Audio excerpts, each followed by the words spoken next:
chosen one, before it is too late. And I mean that far more literally than you have been told. Stop scrolling and listen to exactly what is closing right now, in real time, whether you notice it or not. Serious does not mean angry. When something is serious, it means a window is closing, and closing windows do not wait for you to feel ready. You have felt that word land in your chest just now, that tightness, that sense that time is doing something you cannot quite name. That reaction is not random, and it is not anxiety either.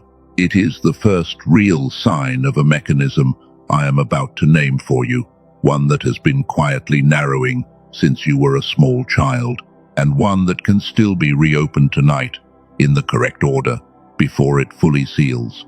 This is the serious directive. Not a threat, a window, and a way back through it. Both explained in the next few minutes. Stay with me through what follows, because this is going to make sense of things that have never quite added up before. I want to be careful and honest here, because this message has no interest in dressing up a spiritual teaching in a lab coat just to sound convincing. What the research describes is a pattern observed and reported by the people who did the work. It is not a verse, and it is not a prophecy with a date attached to it. It is simply the kind of pattern that makes an old teaching about receiving, like a child, sound less like a metaphor and more like an instruction. Let me ask you something, honestly, before we go any further.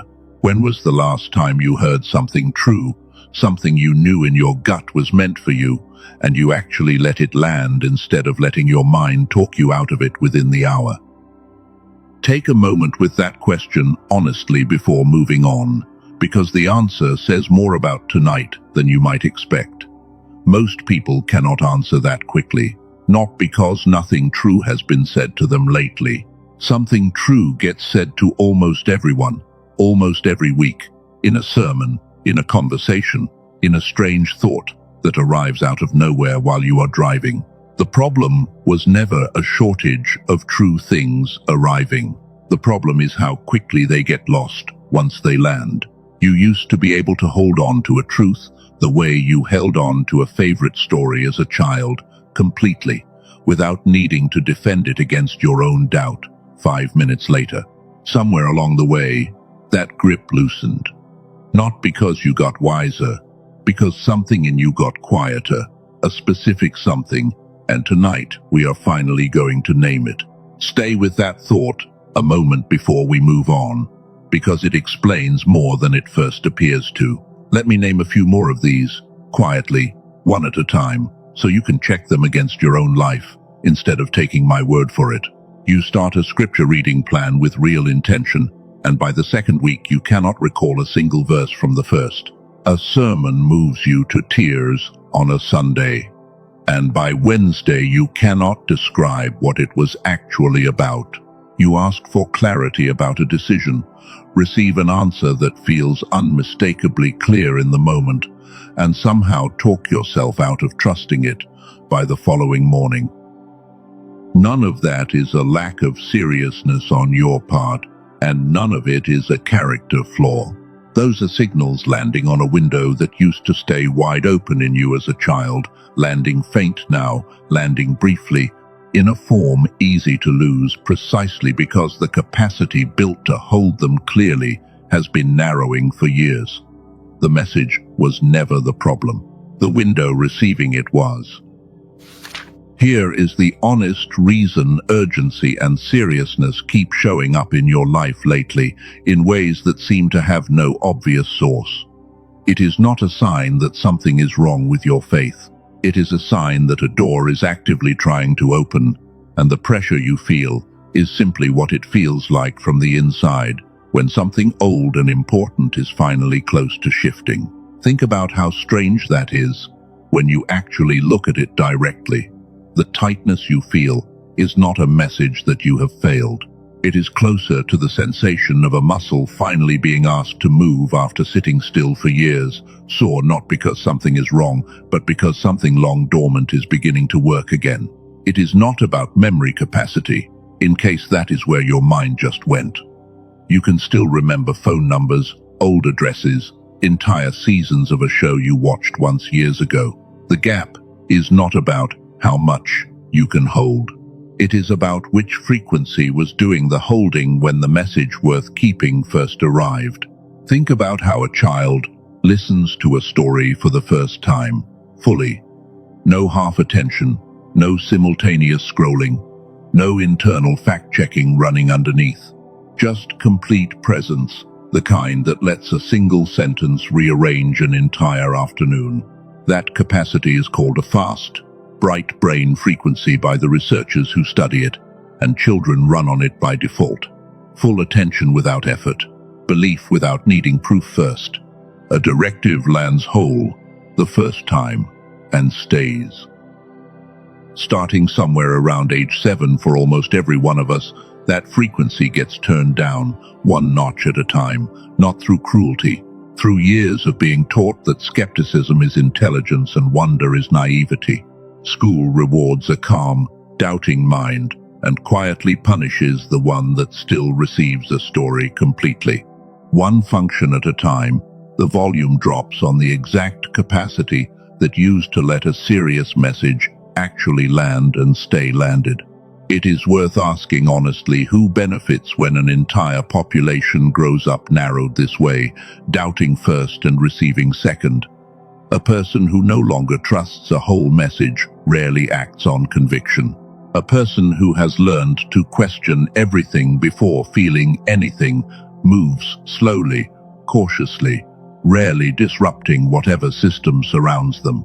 I am not asking you to picture a specific plot with a name attached to it.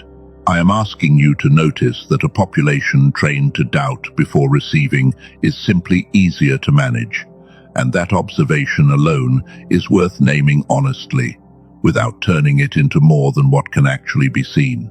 This touches more than the spiritual side of your life too, even though that is where we spend most of tonight. It touches the way a conversation with someone you love passes by without you fully present in it.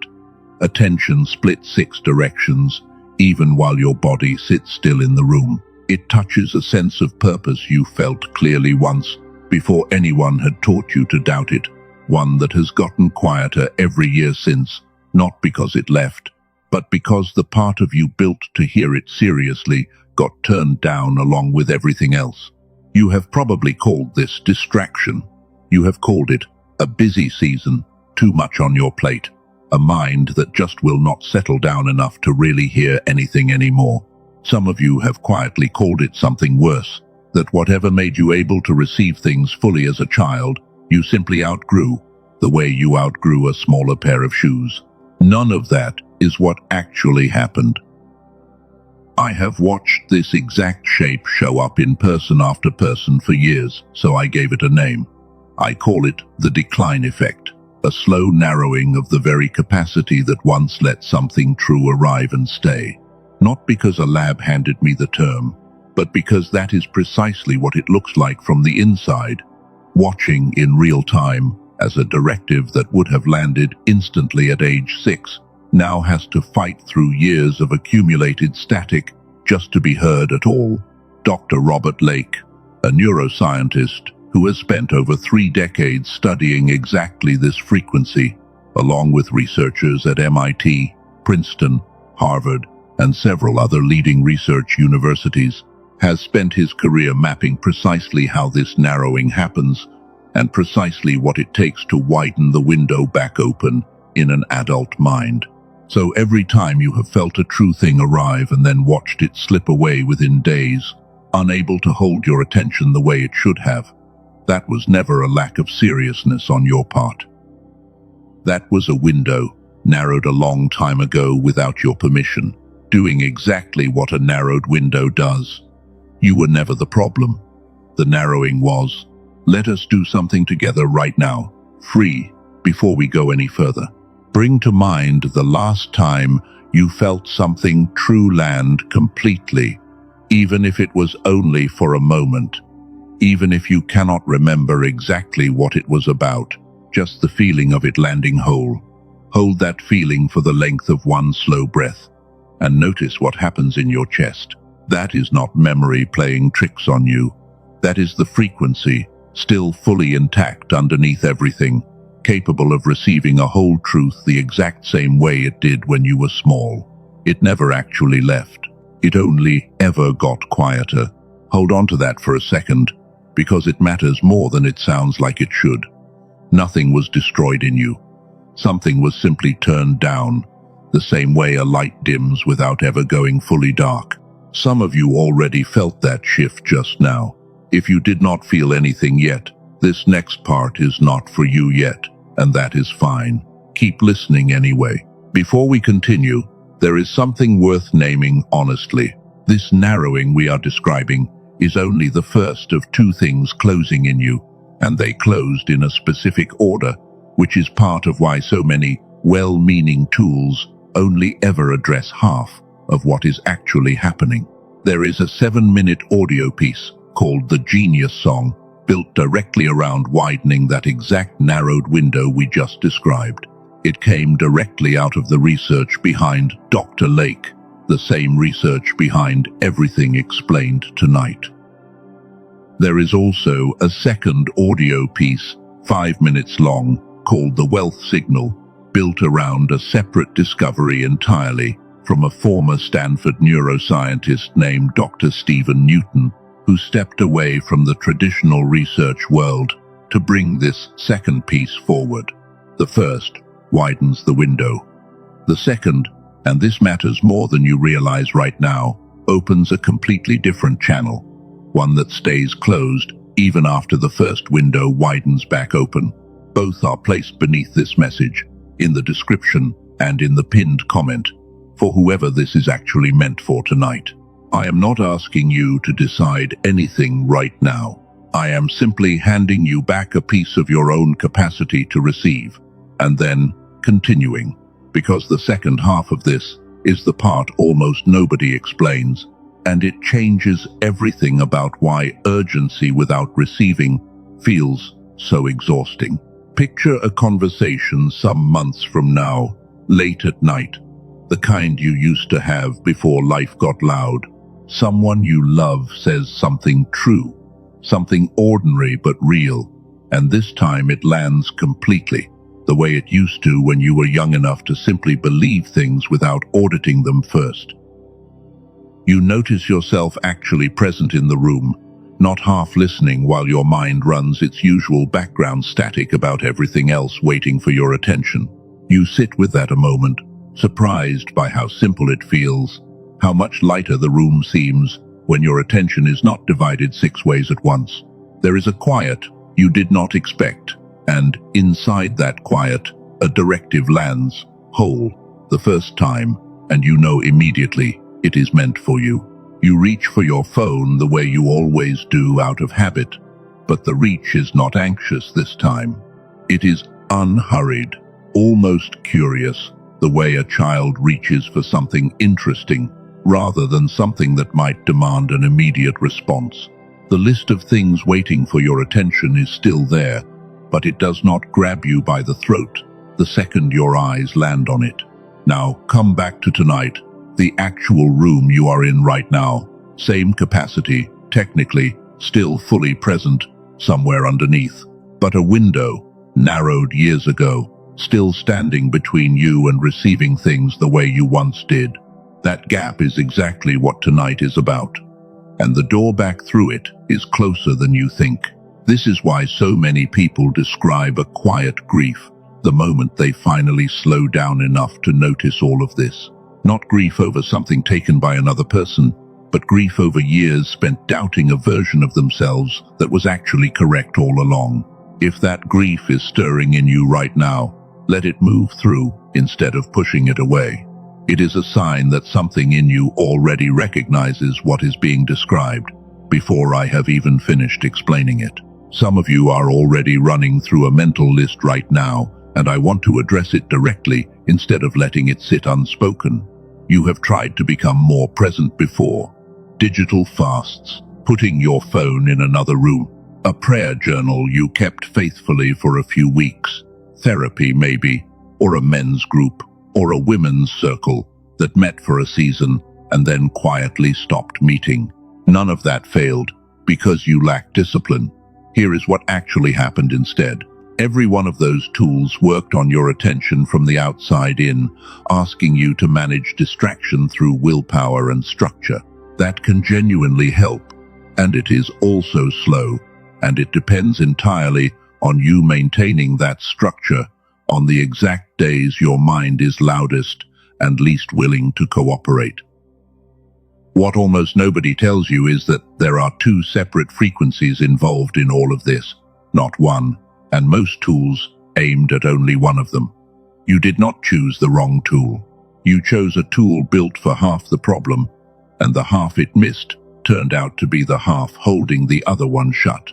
I have watched this exact pattern repeat itself across so many different people in so many different seasons of life that I stopped treating it as coincidence a long time ago. It is a sequence, and once a sequence is visible, you stop blaming yourself for solving it with only half the right tools. Here is a simple way to check which half you have mostly worked on. Without this being a test, you can fail. If most of what you tried focused on stillness, presence, slowing racing thoughts, that work aimed at the first frequency, the one behind receiving a whole truth. If most of what you tried focused on gratitude, positive expectation, visualizing outcomes, that work aimed more at the second frequency, the one behind actually receiving what arrives. Very few tools ever aim at both in the correct order, on purpose. That gap is not a flaw in you. It is simply a gap almost nobody names clearly, which is exactly why we are naming it now. There is also a version of this where you did not try any external tool at all. You simply decided, through sheer force of will, to take things more seriously, to pray harder, to focus better, to stop being so distracted during the moments that mattered most. That took real effort. It still did not change how quickly a true thing slipped away from your attention once life got loud again. That is not because your will was weak. It is because willpower operates on the surface of a mind, and the frequency we are describing tonight operates well underneath it, in a place sheer decision-making was never built to reach directly. There is a second layer worth sitting with here too, because it explains something that likely frustrates you more than almost anything else. Some seasons, the tools you tried actually seemed to work for a little while. Then the effect faded, and you assumed you did something wrong or lost your discipline. What actually happens more often is that one frequency shifted temporarily under the right conditions, then drifted back once life got loud again, because the other frequency, the one holding the door, never moved at all. A temporary shift in one frequency while the other stays shut will always fade. That is not failure. That is simply how the mechanism works. Now, some of you listening are having a very different reaction. This sounds nice, you are thinking, almost too nice, and things that sound this good are usually not entirely true. I want to honor that instinct rather than argue with it, because it has likely protected you from real harm more than once in your life, and dismissing it now would be its own kind of dishonesty. Here is the honest version, without the exaggeration. Two separate research traditions, studying two entirely different frequencies, independently arrived at strikingly similar conclusions from two different directions. That is not proof of anything magical. That is simply a pattern reported by the people who actually did the work, and I am telling you about it the same way I would tell you about any pattern I have personally watched hold again and again. I am not a prophet promising you a guaranteed outcome. I am someone who has seen this particular shape often enough to trust it enough to say it out loud. Nearly 38,000 people have used one or both of the two audio pieces we are discussing tonight. Fewer than 5 in 100 of them ever requested a refund. I will walk you through exactly what that guarantee looks like a little later, because you deserve to know precisely what you are risking and what you are not before we go any further together. Now, I want to take you to the part of tonight that almost nobody talks about. The part that explains why even people who feel spiritually wide awake still describe feeling stuck, still describe watching good things arrive, and somehow slip past them anyway. Watch for this over the next few days in your own life, and you will see it clearly. Someone tells you good news about yourself, and you immediately minimize it. An opportunity arrives that lines up almost too perfectly with something you have been praying about, and some part of you decides it must be a coincidence, or a trick, or simply not meant for you specifically. You have wanted a directive, a clear word, a sense of being seriously seen by God for a very long time. And without ever quite noticing it, you have been quietly declining small versions of exactly that, again and again, one reflexive dismissal at a time. Your body already knows the difference between receiving something and deflecting it. It rarely gets asked the question directly, which is exactly what we are about to do together over the next few days. Watch how this shows up in ordinary conversation, not just in big moments. Someone tells you that you handled something well, and you immediately list everything you got wrong instead. Someone offers to pray with you about something specific, and you deflect towards small talk before they can finish the sentence. None of these moments feel like refusing anything. They feel like humility, like being reasonable. Stack 100 of them together across years, though, and you start to see the actual shape of it. A steady, quiet no, running underneath a life that keeps praying out loud for exactly the opposite. I think of a man I will call the engineer, because that has been his profession for most of his adult life. Proud, his whole life, of never owing anyone anything. He turned down gifts. He insisted on paying for every meal, every favor, every small kindness offered to him, as if accepting something freely would somehow cost him more than the thing itself was worth. His income was steady, respectable even, but somehow the larger opportunities always seemed to pass just out of reach, arriving for other people instead. He assumed, the way most of us do, that this was simply his temperament, steady and self-sufficient, nothing to examine further. 2 weeks into a quiet daily practice he started without telling anyone. An old colleague reached out about a project. For the first time in longer than he could remember, he said yes before he had time to invent a reason to decline it. He told me afterward, it did not feel like new courage arriving from nowhere. It felt like something that had been closed in him for years quietly opening back up, without any fanfare at all. You have probably called your version of this independence. Some of you have called it not wanting to be a burden, or simply being realistic about what you have earned. It is none of those things. It is a reflex, installed a long time ago, without your consent, which means it can be uninstalled the same quiet way it was installed in the first place. This is the part almost nobody puts a name to, and once you hear it, you will not be able to unhear it in your own life. Here is the mechanism behind it, the second half of what tonight is actually about. Modern adult life keeps the mind in a state of near constant alert. Financial worry that rarely fully switches off. A low-grade vigilance about what might go wrong next. A scarcity mindset absorbed so early and so thoroughly, it feels like personality rather than conditioning. That alert state has a name in brain research, and it crowds out a very different, calmer, more open frequency, the one where receiving genuinely happens instead of merely being hoped for. I call this the stress signal, not because it explains stress generally, but because that is precisely what it does inside someone who is otherwise doing everything right spiritually. When that alert state runs the show almost constantly, the reception channel, the one built to let good things actually land instead of bouncing off, stays closed. A child receives a gift without first checking whether it has earned it. That is exactly the mechanism at work here, and it is exactly what the stress signal shuts down in an adult. A former Stanford neuroscientist named Dr. Stephen Newton, alongside researchers at Boston University and other research institutions, studied this second frequency independently of the work behind Dr. Lake, arriving at a remarkably similar conclusion from a completely different direction.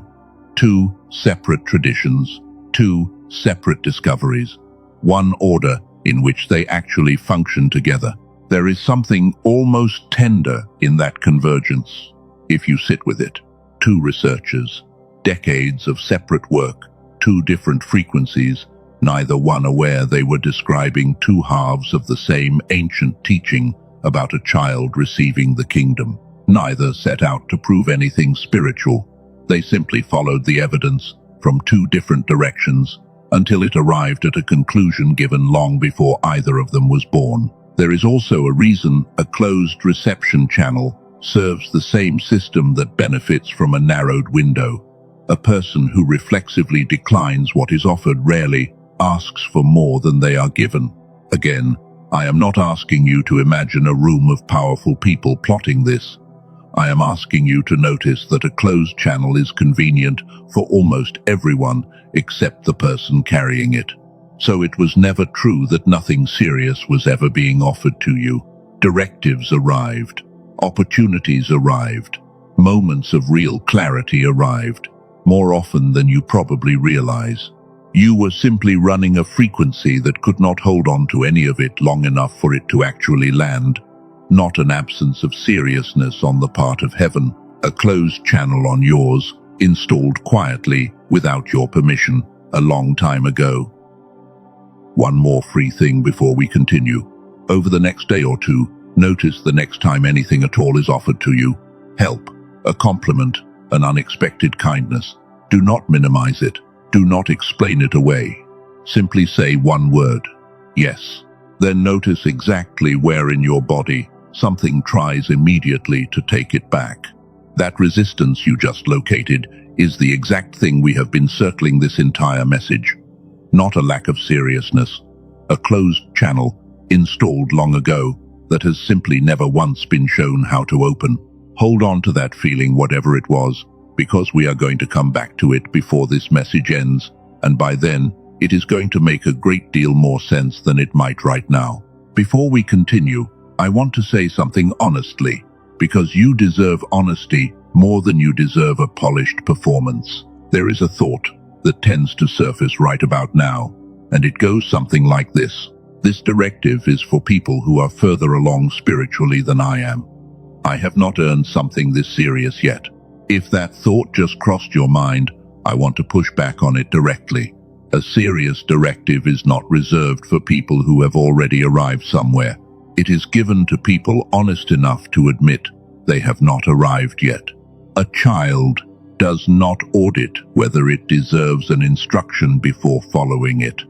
That willingness to simply receive without qualifying yourself first is not a lesser state. It is the exact state this entire message has been pointing toward.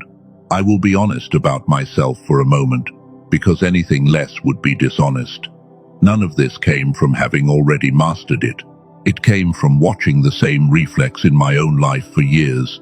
Moments where something serious stood right in front of me, and some old habit tried to wave it away before I even registered what was happening. Teaching this did not come from mastery. It came from finally being willing to name it out loud. And I will say this plainly, because pretending otherwise would not be honest. I cannot tell you the exact week anything shifts for you specifically.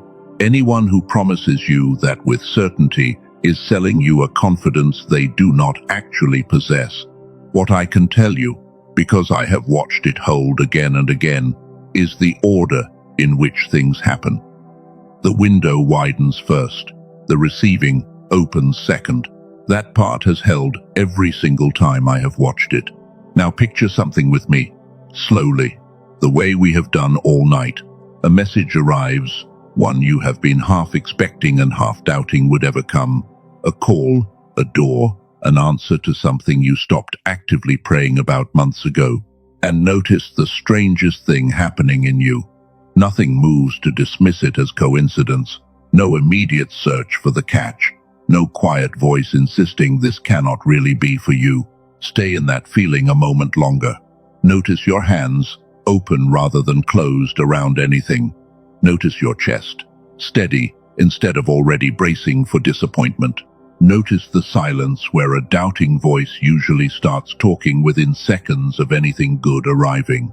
Now hold that picture beside the version of you that has spent years waiting for exactly this kind of message, watching it seem to arrive for everyone else instead.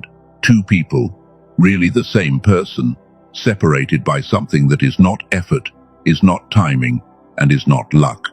One closed channel, shut a long time ago, never once shown how to open. Think about how much energy the waiting version of you has spent over the years, praying harder, reading one more book on faith or timing, hoping this would finally be the one that changed the pattern. None of that effort was wasted exactly, but almost all of it was aimed at convincing a closed channel to open through sheer persistence, the way pushing harder on a closing door does not stop it from closing. That evening conversation we described earlier, the one where a true thing finally lands whole and stays, moves one day further away for every single day that channel remains exactly where it currently is. Notice something else in that picture too. Nobody handed that person a script to recite in the moment. They simply stopped interfering with something that wanted to arrive. Most of what blocks us is not a lack of serious things being offered. It is the reflex that meets them at the door before they can fully land. Let us do something together right now, not just talk about it. Soften your gaze for a moment, or close your eyes if that feels safe where you are. Picture an ordinary room, nothing dramatic, a window, a doorway that has always been there. In that room, a version of you stands quietly, already widened, already receiving fully the way you did as a child. But there is a second door in that same room, and it has stayed closed this entire time. You are not straining towards something outside yourself right now. You are being handed something addressed specifically to you by name and being asked, quite possibly for the first time in years, to simply take it instead of examining it for flaws first.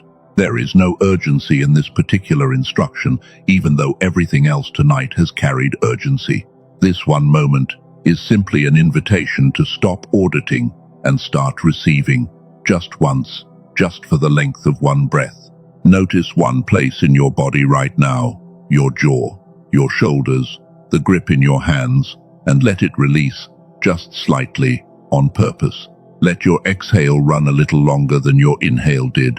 That tiny release is not nothing. That is the actual mechanism we are describing, happening live, in under a minute, with no tool required at all. There is no performance required in this moment. Nobody is watching to see whether you do it correctly. This is simply you, alone with whatever is true in your own chest, being given permission to stop auditing every serious thing before you allow it to land. Notice too how quickly that release starts to fade once your attention moves elsewhere. That fading is not failure. It is simply what happens when something real touches a closed channel for a minute before the noise of the day rushes back in to fill the space again. The point was never that 1 minute would undo years. The point was letting you feel, directly, that the door actually moves. Once a door has moved once, it stops being theoretical. So why does understanding all of this change nothing yet? You can see the mechanism clearly now. You can name both halves of it. And tomorrow, without something to properly close the loop, your chest will likely do exactly what it did this morning. The answer was never in your understanding. It never was. Here is what you know now that you did not know when this message began. 2 frequencies narrowed in you, in a specific order. The first one dimmed the capacity to receive a whole truth without arguing with it. The second one closed the channel that actually lets good things land once they arrive. And the second one cannot be properly restored while the first one is still narrowed shut. There is a name for restoring both in the correct order. Some call it child mind reversal, because that is essentially what it does. undoing the sequence that narrowed you in the exact order it happened. This matters beyond just feeling calmer some evening. Somewhere before the world got loud, you carried a sense of what you were seriously meant to do, who you were seriously meant to be for the people counting on you. That sense did not vanish because it was unrealistic. It went quiet along with everything else, waiting under the same narrowing as the rest of it. Restoring the order does not hand you a brand new directive. It hands you back the capacity to finally hear the one you already carried. And underneath both of those frequencies sits one identity, the one this entire message has quietly pointed toward from its very first sentence. Chosen one, not a label pinned on from outside, but the natural conclusion of everything just walked through together. If two specific frequencies narrowed in you, on purpose or by accident, in a particular order, then underneath all of that narrowing, something serious was placed in you to begin with, waiting this entire time to be picked back up. You do not receive a new directive tonight. You simply stop forgetting the one you were already given. Say that back to yourself slowly, in your own words, not mine. Something in me was narrowed. It was not removed, and what was narrowed can be widened again in the order it closed. The clarity you just received is real. Clarity, on its own, has never once widened a window. You can know the exact shape of a closing door and still not be through it. Understanding was never the key. It was only ever the map showing exactly where the key needs to go. Everything you were given at the start came online together, once, before the world had a chance to touch any of it. The capacity to receive a whole truth and the channel that lets good things actually land lived in the same place, at the same time, needing no permission from each other. They did not narrow at the same moment, though. One closed first, years before the other one shut. And that order is exactly why so many well-meaning tools only ever solve half of what is actually happening in a person.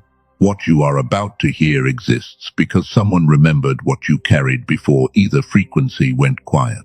Earlier tonight, two names were placed quietly beneath everything, waiting for the moment they would actually matter. That moment is now. The first is called the Genius Song. Dr. Lake built it directly around the exact window we described tonight, the one that governs full attention, wonder, and the ability to let a whole truth land without needing to argue with it first. Whatever you have carried as an unexplainable heaviness around receiving serious news, this is the piece speaking directly to that. It is a 7-minute audio piece, nothing complicated, nothing to learn. You already felt a small piece of what it does earlier, in that brief exercise, recalling a truth that once landed completely. This simply lets that widening happen fully, on purpose, every day, instead of by accident, once in a while. It was built using the same brain entrainment research behind Dr. Lake, along with MIT, Princeton, Harvard, and several other leading research universities. What it hands back to you is simple to say and enormous to feel. The window widens. Attention stops fragmenting 6 directions at once. A serious word lands whole the first time and stays the way it used to, before anything ever taught you to doubt it first. And long ago, someone taught that a directive given to a childlike heart is the one that actually takes root. Few ever realized that teaching might describe an actual frequency. I think of a man I will call the provider, because that has been his role in his family for over 2 decades, carrying most of the financial weight quietly, without complaint. Sharp once, full of ideas he never quite found the space to pursue, until the weight of providing crowded almost everything else out. After a few weeks of the Genius Song, he told me the strangest change was not a big financial shift. It was noticing one evening that he had actually heard his son finish an entire sentence without his mind already halfway to the next worry on his list. That is the engineer I mentioned earlier, in a sense. Different person, same reopening, told from a different angle. And when that first window widens fully, exactly as it was built to do, here is what almost nobody is told. The window widens, genuinely, and still, something stays just out of reach. Picture that widened attention, present now, receiving fully, in a room where a second door has remained closed this entire time. Widening is not the same as receiving. There is a second frequency, and it has stayed shut, quietly, regardless of how open the first one becomes. You already know its name from earlier tonight, because we walked through it together in detail. The stress signal, the reflex that declines before it decides. The closed hand where an open one should be. A window, wide open now, still unable to quite reach the thing being offered to it. Both waves matter, and they matter in order. The first widens the window, the second opens the actual channel that lets anything land once it arrives. Some call this whole architecture child-mind reversal, restoring both frequencies in the order they were lost. Not two separate fixes stacked on top of each other, one sequence correcting itself in the order it originally broke. And it finally completes what was taught a long time ago, that becoming like a child comes first, and only then does the receiving follow. Few ever realized that ancient instruction might describe an actual, correctable sequence rather than a poetic ideal. The second piece is called the wealth signal. It came from a former Stanford neuroscientist named Dr. Stephen Newton, someone who stepped away from the traditional research world specifically to bring this forward. It is a 5-minute audio piece paired with something called the 9-word script, an ancient technique calibrated here to work directly with the frequency behind receiving. This is the piece that lowers the constant alert state and restores what researchers call the open, receptive frequency, the one an infant runs on by default. Compliments start landing instead of bouncing off. Opportunities stop feeling like something to deflect on instinct. Dr. Newton conducted this research independently alongside researchers at Boston University and other research institutions, arriving at a strikingly similar conclusion to Dr. Lake from a completely different angle. 2 traditions, 2 discoveries, 1 order. And once the window is already wide open, this is what finally lets the receiving complete. Long ago, a teacher said, "The kingdom belonged to those who become like children and then receive."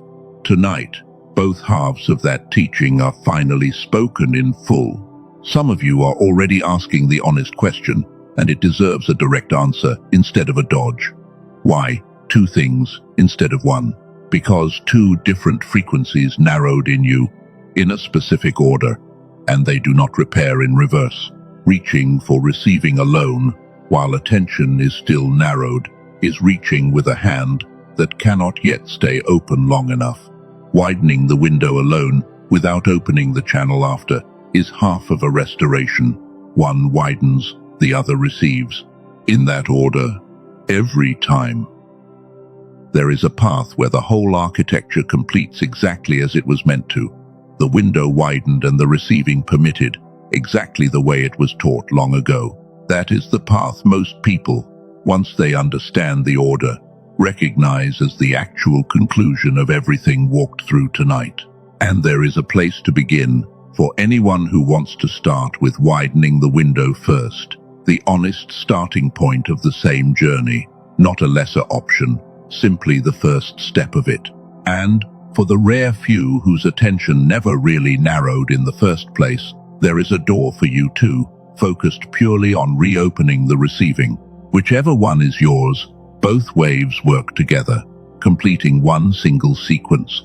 Alongside the full path, there are additional gifts included as well.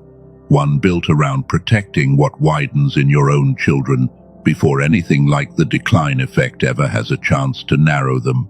So this sequence never has to repeat itself in the next generation, and one built around real accounts from people who walked this same sequence before you. So you are not simply taking my word for any of it. These sit alongside the 2 waves as part of the same path.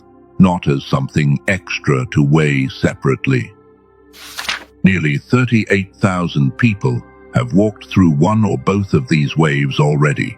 Fewer than 5 in 100 of them ever asked for a refund. And if you are ever among that small number, the return window lasts 90 full days. No explanation required. Nothing to send back since everything here is digital, and every gift included stays yours regardless.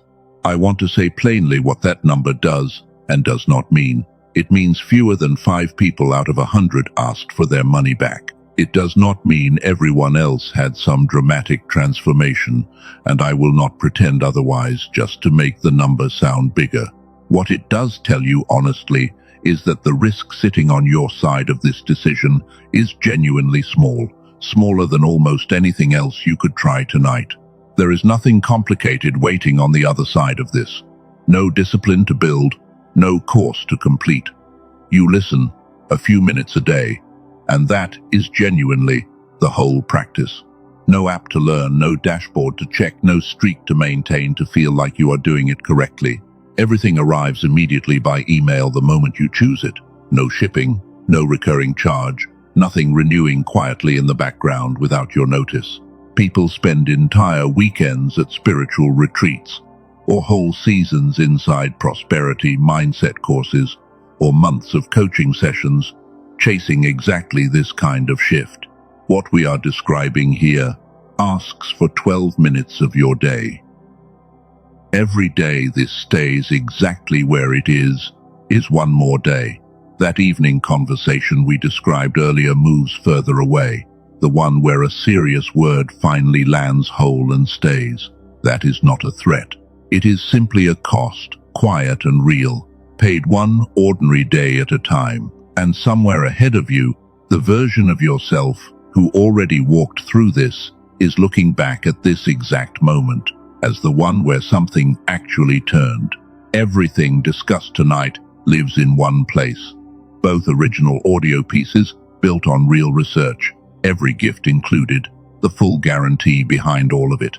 Nothing counterfeit, nothing partial, nothing you have to assemble from 3 different sources. It has already been placed beneath this message, waiting for whoever it actually belongs to.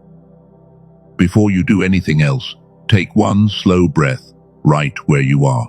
Place a hand over your chest if that feels natural to you, and ask yourself honestly, without performing the answer for anyone, which sentence feels truer tonight. My window has been narrowed for a very long time. Or, my window is already wide open, and I have simply never been shown how to actually receive through it. Your spirit already knows which one is true. Both paths are waiting beneath this message, and in the pinned comment as backup, in case one of those ever goes missing. Whichever door is calling you tonight, walk through it. And one more thing, for those who feel pulled to go even further once you are through this door. There is an amplified version of the restoration wave called the youthful brain, and a faster version of the reception wave called the wealth signal accelerator, for anyone whose path asks them to go deeper. You will see both once you are inside, never before now. What you already have access to tonight is complete on its own. These 2 are only for those whose spirit confirms they need to go further. Before we close tonight, sit for one more moment with everything already named. A window, narrowed since childhood, now has a name. A second frequency, closed even after widening, now has a name too. And underneath both of them, something serious, placed there a long time ago, waiting patiently to be picked back up. The directive has been here this entire time, not withdrawn, not late, simply waiting for someone to finally widen the window in the correct order. There is nothing left to release tonight, except the belief that you were ever too far behind, or too distracted, or somehow overlooked. Let that belief go now, quietly, the way a held breath finally leaves the body when it is no longer needed. You are the one who never actually lost the capacity to receive a whole truth. You are the one finally allowed to receive without arguing about whether you deserve it. You are chosen not because you did something to earn it tonight, but because you never stopped carrying exactly what was given to you before the world turned the volume down on it. You were entrusted with something serious before anyone ever taught you to doubt it. You carry it still, underneath every year that tried to convince you otherwise. And you are, from this moment forward, someone who no longer has to wonder why the directive never seemed to land, because now you know exactly what was narrowed, and exactly what it takes to widen it back open.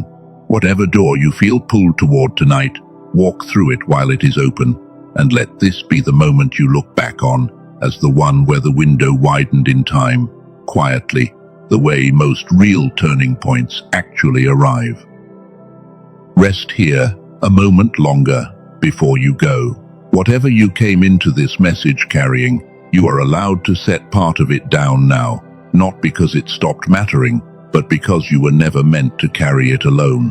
One last thing, quietly, before you go anywhere else tonight. That conversation we stood in together earlier, the one where a true thing finally landed whole and stayed. Hold that picture a second longer than feels necessary. For some of you, that was simply a picture to think about later. For a few of you, it was recognition, the unmistakable feeling of remembering something you already knew. You know which one it was for you. What you need is placed gently beneath this message, in the description and in the pinned comment, whenever you are ready and not a moment before. Nothing here is asking you to hurry. Your spirit already knows the door. Chosen one, go in peace, and go carrying exactly what was serious enough to be given to you before anyone ever turned the volume down.